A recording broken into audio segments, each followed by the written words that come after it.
तो नमस्कार दोस्तों, कैसे हैं आप सब लोग। उम्मीद करता हूं स्वस्थ होंगे, व्यस्त होंगे, जबरदस्त होंगे।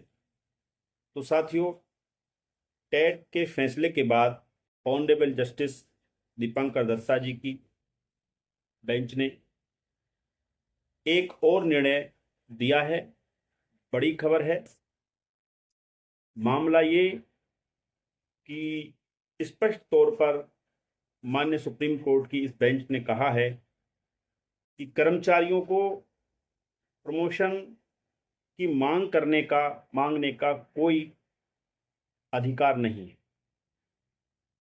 तो ये अपने आप में बड़ा निर्णय है जिससे लाखों कर्मचारी प्रभावित हो सकते हैं।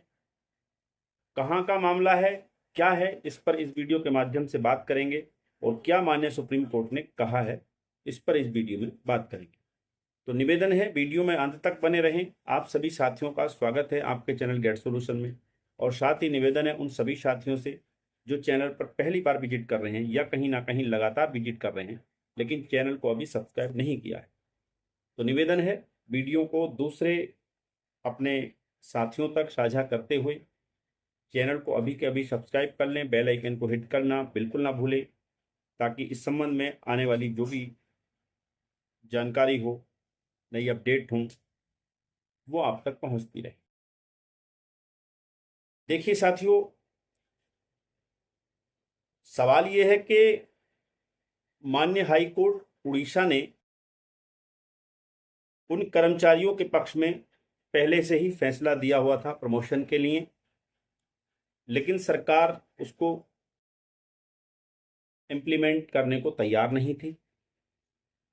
पहले सिंगल बेंच में मामला जाता है, वहां से कर्मचारियों के पक्ष में मामला आता है जो उसमें पिटिशनर्स होते हैं, और फिर वो मामला डिवीजन बेंच में जाता है और डिवीजन बेंच में भी हाई कोर्ट उस जो सिंगल बेंच का ऑर्डर होता है उसी पर मोहर लगाता है और कर्मचारियों के पक्ष में मामला जाता है।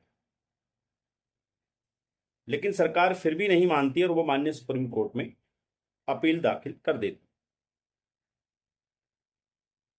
तो देखने वाली बात यह है कि जो हाई कोर्ट में सिंगल और डबल डिवीजन बेंच की हम बात करें तो क्या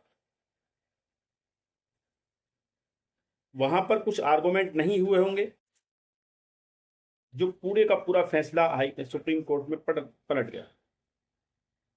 ऐसा कई मामलों में होता है, हाई कोर्ट के फैसले सुप्रीम कोर्ट बदल देता है। हालांकि चांसेस बहुत कम होते हैं क्योंकि हाई कोर्ट के फैसले मोस्टली जो है सुप्रीम कोर्ट में बहुत कम ही बदले जाते हैं।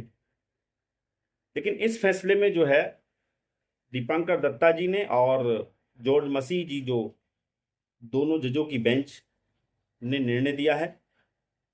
क्या निर्णय दिया है और क्या कहा है उस पर नजर मार लेते हैं, डालते हैं। सुप्रीम कोर्ट ने कहा कि सरकारी कर्मचारियों के पास पुराने सेवा नियमों के तहत पदोन्नति मांगने का कोई निहित अधिकार नहीं होता। शीर्ष अदालत ने कहा कि सरकार किसी भी चरण में नए सेवा नियम लाकर चयन और पदोन्नति के तरीके और प्रक्रिया में बदलाव करने में सक्षम है, बशर्ते कि मैं मनमाने न हूं। जस्टिस दीपांकर दत्ता और ऑगस्टीन जॉर्ज मसीह की पीठ ने हाईकोर्ट के फैसले के खिलाफ ओडिशा सरकार की अपील स्वीकार करते हुए फैसला दिया। कहने का मतलब ये है कि जिस समय जो पद सृजित हुए थे, रिक्त हुए थे, उस समय जो नियम थे प्रमोशन के वो कुछ और थे, और जिस समय प्रमोशन के लिए जो समिति गठित की गई उस समय जो है नियम बदल गए थे, यानी नए नियम आ गए थे। तो जो पिटिशनर्स थे, जो कर्मचारी थे, उनका कहना यह था कि प्रमोशन हमें उन नियमों के आधार पर मिलना चाहिए, यानी हम उन नियमों के आधार पर प्रमोशन के पात्र हैं जिस समय वो पद खाली हुए थे या सर्जित हुए थे। लेकिन उड़ीसा सरकार का पक्ष ये था कि हम जो हैं नए नियमों के हिसाब से अब प्रमोशन करेंगे, क्योंकि हमने जो समिति गठित की है वो नए नियम आने के बाद गठित की है प्रमोशन को लेकर के। तो उड़ीसा हाईकोर्ट ने पिटिशनर की बात को सही माना था और ये आदेश पारित किया था कि पुराने नियमों के हिसाब से जो है जिस समय यानी कि वो पद खाली हुए थे या सर्जित हुए थे प्रमोशन के लिए, उस समय के नियमों के हिसाब से आप जो है प्रमोशन दीजिए और ये जो पिटिशनर्स हैं ये वहां पर प्रमोशन के हकदार हैं। लेकिन सरकार नहीं मानी और वो जो है माननीय सुप्रीम कोर्ट में आ गई और सुप्रीम कोर्ट ने ये स्पष्ट कर दिया कि जो नए नियम हैं उन्हीं के हिसाब से प्रमोशन होगा, पुराने नियमों के हिसाब से प्रमोशन नहीं होगा, क्योंकि जिस समय समिति का गठन हुआ है उस समय नए नियम आ चुके थे, तो नए नियमों के हिसाब से ही प्रमोशन होगा। ये तो मसला था। आगे सुप्रीम कोर्ट क्या कह रहा है अपने ऑर्डर में, पूरा ऑर्डर क्या है। सुप्रीम कोर्ट की पीठ ने कहा कि किसी कर्मचारी के पास ना तो पदोन्नति पाने का कोई निहित अधिकार होता है और ना ही उसे पदोन्नति की कोई वैध अपेक्षा होती है। पीठ ने स्पष्ट किया कि कर्मचारी के सिर्फ अपनी उम्मीदवारी पर विचार किए जाने का एकमात्र सीमित अधिकार होता है। हालांकि पीठ ने कहा कि यदि सरकार जो कि नियुक्ति प्राधिकारी है अपने विवेक से यह फैसला करती है कि रिक्तियों को पदोन्नति के द्वारा नहीं भरा जाएगा, विशेष रूप से तब जब कैडर में बदलाव और पदों का पुनर्गठन हुआ हो, तो उसे नियुक्तियां करने के लिए बाध्य नहीं किया जा सकता। सुप्रीम कोर्ट ने कहा कि जहां तक मौजूदा मामले का सवाल है तो इसमें सहायक क्षेत्रीय परिवहन अधिकारी का पद चयन वाला पद था, न कि प्रमोशन वाला। साथ ही कहा कि चयन का तरीका एक नीतिगत मामला है जो पूरी तरह से सरकार के अधिकार क्षेत्र में आता है। पीठ ने कहा कि यदि सरकार को अपना तरीका बदलना सही लगे तो वह उसके अधिकार, सत्ता और क्षमता के दायरे में है। जब तक यह बदली हुई नीति मनमानी साबित नहीं हो जाती तब तक कर्मचारी उस पद का दावा नहीं कर सकते। यह मामला उड़ीसा परिवहन विभाग के कर्मचारियों से पदोन्नति से जुड़ा हुआ है। यानी कि जो मैंने आपको बताया कि जो परिवहन विभाग है उड़ीसा में, उसके कर्मचारियों के पदोन्नति से जुड़ा हुआ मामला है। लेकिन सवाल ये जो कहा गया है सुप्रीम कोर्ट की तरफ से कि कर्मचारियों को प्रमोशन मांगने का अधिकार ही नहीं है, तो इसकी वजह से देश भर में लाखों जो कर्मचारी हैं उनके प्रमोशनों पर संकट आ सकता है, क्योंकि ये फैसला अपने आप में काफ़ी बड़ा है। कहना चाहिए जिस तरीके से टेट मामले पे दीपंकर दत्ता जी ने एक ऐसा निर्णय दे दिया जिससे पूरे देश में भूचाल आ गया,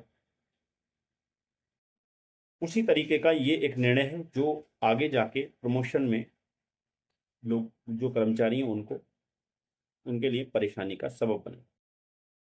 तो ये एक छोटी सी अपडेट थी जो माननीय सुप्रीम कोर्ट का ऑर्डर है उसको लेकर के। आगे भी सर्वोच्च न्यायालय का कोई ऑर्डर, हालांकि हमारा फोकस यही रहता है कि हम शिक्षा जगत से जुड़ी चीज़ों को आपके सामने रखें, लेकिन ये भी एक आगे हमारे सामने हमारे संज्ञान में चीज आई तो हमने सोचा आपके साथ शेयर कर ली जाए। आगे भी कोई अपडेट होंगी किसी भी तरीके की, क्योंकि हम चाहते हैं अपने चैनल को अब शिक्षा क्षेत्र के साथ साथ दूसरे क्षेत्रों में भी हम इसको ले जाना चाहते हैं, इसलिए हमने अब दूसरे विषय भी इसमें जोड़ने शुरू कर दिए हैं। उम्मीद करता हूँ हमारा ये कदम आप सब लोगों को, हमारे जितने भी व्यूअर्स हैं, जितने भी हमारा परिवार है गेट सॉल्यूशन का, उनको ये कदम हमारा जरूर कहीं ना कहीं अच्छा लगेगा। आपकी क्या राय है इस बारे में कि हम अपने जो चैनल पर शिक्षा के साथ साथ दूसरे विषयों को भी जोड़ रहे हैं, क्या आपकी इस मामले में राय है, कितना ये सही है, इस बारे में ज़रूर कमेंट बॉक्स में हमें आप बताएं। आपकी कमेंट्स, आपके सुझाव, आपकी गाइडलाइंस हमें जो है आगे जाने के लिए प्रोत्साहित करती है। तो साथियों, फिर किसी नए अपडेट के साथ, नई किसी विषय के साथ आपके साथ मुलाकात होगी। तब तक के लिए साथियों स्वस्थ रहिए, मस्त रहिए। नमस्कार, धन्यवाद। आपका दिन बहुत बहुत शुभ।